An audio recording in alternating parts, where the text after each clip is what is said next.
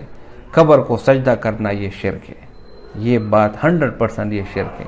قبر سے مانگنا، اولیاء سے مانگنا، یہاں تک کہ جب آپ اپنے پیغمبر سے مانگیں گے، آپ کہہ رہے ہو کہ یا رسول اللہ مجھے وہ دے دو، مجھے یہ دے دو، اور آپ کا عقیدہ یہ ہو کہ محمد صلی اللہ علیہ وسلم آپ کے سامنے حاضر ناظر ہے، تو یہ آپ رسول اللہ صلی اللہ علیہ وسلم کو ایک خدائی کا درجہ دیتے ہو، جبکہ ایسا نہیں ہے۔ رسول اللہ صلی اللہ علیہ وسلم اللہ کے بندے اور رسول ہے۔ اللہ تعالیٰ، ہم دوسرے کلمے میں یہ شہادت دیتے، اشہد ان لا الہ الا اللہ اشہد ان محمدًا عبدہ ورسولہ، رسول اللہ صلی اللہ علیہ وسلم اللہ کے بندے اور رسول ہے۔ صرف ایک ہی ذات ایسی ہے جو ہر جگہ موجود، حاضر ناظر، وہ صرف اور صرف اللہ تعالیٰ کی ذات ہے۔ تو صرف اور صرف اللہ تعالیٰ سے مانگنا چاہیے۔ اللہ تعالیٰ کے سوا کسی سے بھی آپ نہ ہی آپ مانگ سکتے، نہ اس کو سجدہ کر سکتے۔ اسی طرح قرآن میں اللہ تعالیٰ فرماتے ہیں وَمَا مُحَمَّدٌ إِلَّا رَسُولٌ، محمد صلی اللہ علیہ وسلم نہیں ہے مگر صرف رسول، قد خلت من قبلہ الرسل، اس سے پہلے بھی بہت رسول آئے۔ تو میرے بھائیو دوستو، مانگنا اور عبادت کرنا صرف اور صرف اللہ تعالیٰ کو جائز ہے۔ اللہ تعالیٰ کے سوا نہ کسی نبی، نہ کسی فرشتے، نہ کسی اولیاء، نہ کسی قبر، کسی سے بھی شرک مانگنا، کسی سے بھی مانگنا، یہ آپ کے لیے قطعاً حرام ہے۔ اور یہی بات ڈاکٹر ذاکر نائک سمجھانے کی کوشش کرتے ہیں، تو یہی پیر و مرید والے لوگ ان کے خلاف ہو جاتے ہیں، کیونکہ ان کی دکانیں بند ہونے کا خطرہ ہے۔ تو بھائیو دوستو، اپنی آنکھیں کھولو، اپنا ذہن استعمال کرو، اپنا عقل استعمال کرو، اپنا علم استعمال کرو، اور آپ خود یہ فیصلہ کرو کہ یہ لوگ جو ڈاکٹر ذاکر نائک کے خلاف بول دے، کیا یہ صحیح ہے؟ امید کرتا ہوں ویڈیو آپ کو پسند آئی ہوگی۔ اگر ویڈیو آپ کو پسند آئی تو اس چینل کو سبسکرائب کریں۔ بہت شکریہ۔